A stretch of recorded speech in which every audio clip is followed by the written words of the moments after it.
in towards brother Christie. Breaks inside towards Paul Foley. Joe Murphy comes across to John Flynn. Oh, there was an opportunity. John Heffernan, can he latch it over the bar? He can. John Heffernan is doing well at right corner forward.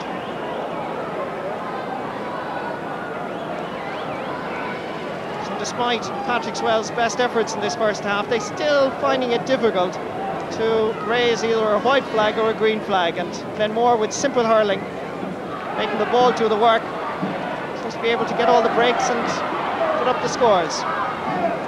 And the dominance that Patrick Swell had at midfield seems to have been deprived a little bit by the switch of Michael Phelan back out to centre field. And linesmen at the far side indicate that it went off the Glenmore hurley, and a line ball for Patrick Swell. Anthony Carmody, Bellegarde Grove and Patrick Swell are going to take this line ball. Cuts it well in towards Gary Kirby. Willie O'Connor, after an uneasy opening 15 minutes, and Gary Kirby seems to have done a little bit better, put the shackles on Gary Kirby a little bit. This is Des Heffernan. Glenmore playing with a little bit more passion now. Kieran Carey has to go back to left half back position to try and gather possession. Up towards Leonard Enright, he fails to keep it in. So it's a line ball this time for Glenmore.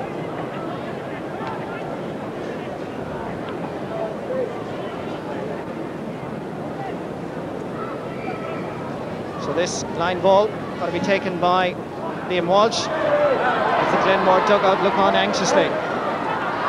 Dennis Mullally. Foley having a fresh air, but he's still playing a stormer at left half back. Well pulled on by Willie O'Connor, comes to Kieran Carey.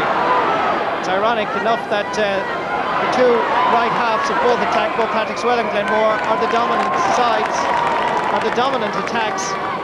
Dennis Mullally, John Heffernan for Glenmore, Kieran Carey and Nigel for Patrick Swell. And this free for Gary Kirby to reduce the lead to just 1 point.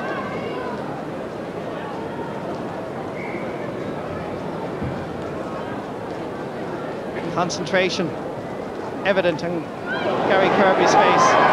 He sent it incredibly to the left and wide.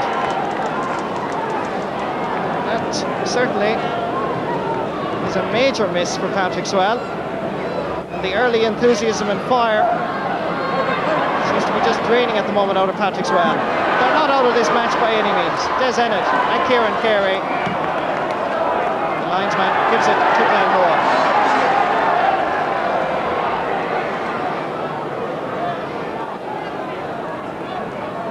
Des Ennett going to take this line ball as Kieran Carey looks on. Farmer from Glenmore not hitting it well. Comes to Kieran Carey, losing control of it. Des Heffernan there, tap out. Stalemate here in front of us, and eventually referee Willie Barrett calls a halt to proceedings.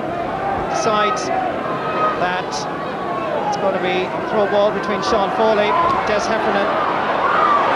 Foley playing further out now. This is Nigel Carey, he can't hold on to it, he gets it at the second attempt. Nice skill by young Carey. Well anticipated, however, by Willie O'Connor. Back from injury and doing well, down to John Flynn. Philip Foley staying right beside him. Ray Heffernan coming in. This is John Flynn, trying to push his way past David Punch. David Punch, according to the referee, is guilty of holding on to him. So Glenmore just seconds away from the half-time whistle, with an opportunity now to put 3 points between themselves and Patrick Swell.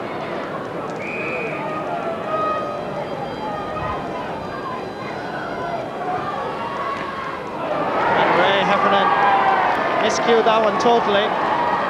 So with just seconds to the half-time whistle, it certainly looks like Patrick Swell are going to go in at half-time trailing. In fact, the referee has blown his whistle. So at half-time here at Croke Park, Glenmore lead by 2 points. A titanic struggle in the first half with some marvellous hurling, great individual skills, and certainly at the Mora at half-time I would imagine that Patrick Swell will bemoan all the opportunities they've had. They've had good approach work, everything is right except the scoreline. But at half-time, Glenmore lead at 8 points to Patrickswell 6. We take. Welcome back then to Croke Park. So at half-time in the All-Ireland Club hurling final, Glenmore from Kilkenny leading Patrickswell of Limerick by 8 points to 6. And here at half-time at Croke Park, the crowd being entertained by the Artane senior boys band, let's say. With me watching the match today, Ada Ryan from Galway and Eamon Cregan from Limerick. In a good, exciting first half there. The conditions may not be ideal for hurling, but both teams giving it everything. Yeah, both teams are giving all they can. It's fairly lively. The conditions aren't suitable for free-flowing hurling. Okay, the free taking and maybe some of the shots at goals aren't too great either, but I suppose you can say that the nerves and the conditions as well that are causing that, you know. It's very difficult actually, Aina, to know what to make of the wind here, because it seems to be blowing in one direction at one moment and then the other. It's always notorious at Croke Park for being swirling, but particularly so today. That's right, Croke Park is noted. One half you think you have the breeze, and following half you have it again, you know, and there is a lot of whirlwinds around the area, mainly from the tunnels. I think a lot of the wind is coming from the tunnels. Players just have to get used to it, adapt to it. Eamon, Patrickswell go in losing by 2 points at half-time, and they will be very disappointed with that situation themselves, because in fact they played most of the hurling for that first half. Patrickswell played a lot of good hurling in the first half, but from my point of view, they're over-elaborating in the forwards. At one stage, they threw 4 passes together and they sent the ball wide. Now, at the start of the game, Glenmore came into it and they used their bodies to tackle, and they're using it very effectively. Now, if Patrickswell fall into the trap of trying to meet them head-on physically, they're going to lose. But what I would like to see Patrickswell doing is to let the ball travel a little bit more. Anthony Carmody is running from centre field, Gary Kerbody is running, Kieran Carey is running, Nigel Carey is running. Now, the name of the game is hurling. The ball goes faster than any player. And if they could hit the ball in fast into the full forward line, the full forward line will get a better chance of scoring. At the moment, they're all the full forwards and half forwards are running all over the place, and they're forgetting their main object, that's to put the ball over the bar. Of course, a problem like that, Eamon, is that when guys are over-carrying the ball and or overplaying it, their colleagues start to get confused as to exactly what's tactically going on. Well, this is it, you know. Kieran Carey now has got 3 or 4 chances well within his scoring range, and he has sent the ball wide. And then occasionally he'll flick the ball on, and his brother inside doesn't know whether he's going to hit it or he's going to flick it. So they have a team plan, but it hasn't worked. Now they've got to be flexible and adapt new tactics. Otherwise, if they keep on running the way they're going, they're not going to score and they're not going to win. Mind you, we also have to say, despite the fact that they're winning, that Glenmore's team plan isn't working perfectly either, because we've seen very little of Christy Heffernan and very little of that full forward line. That's right, the full forward line isn't getting the ball, the type of ball that they would like.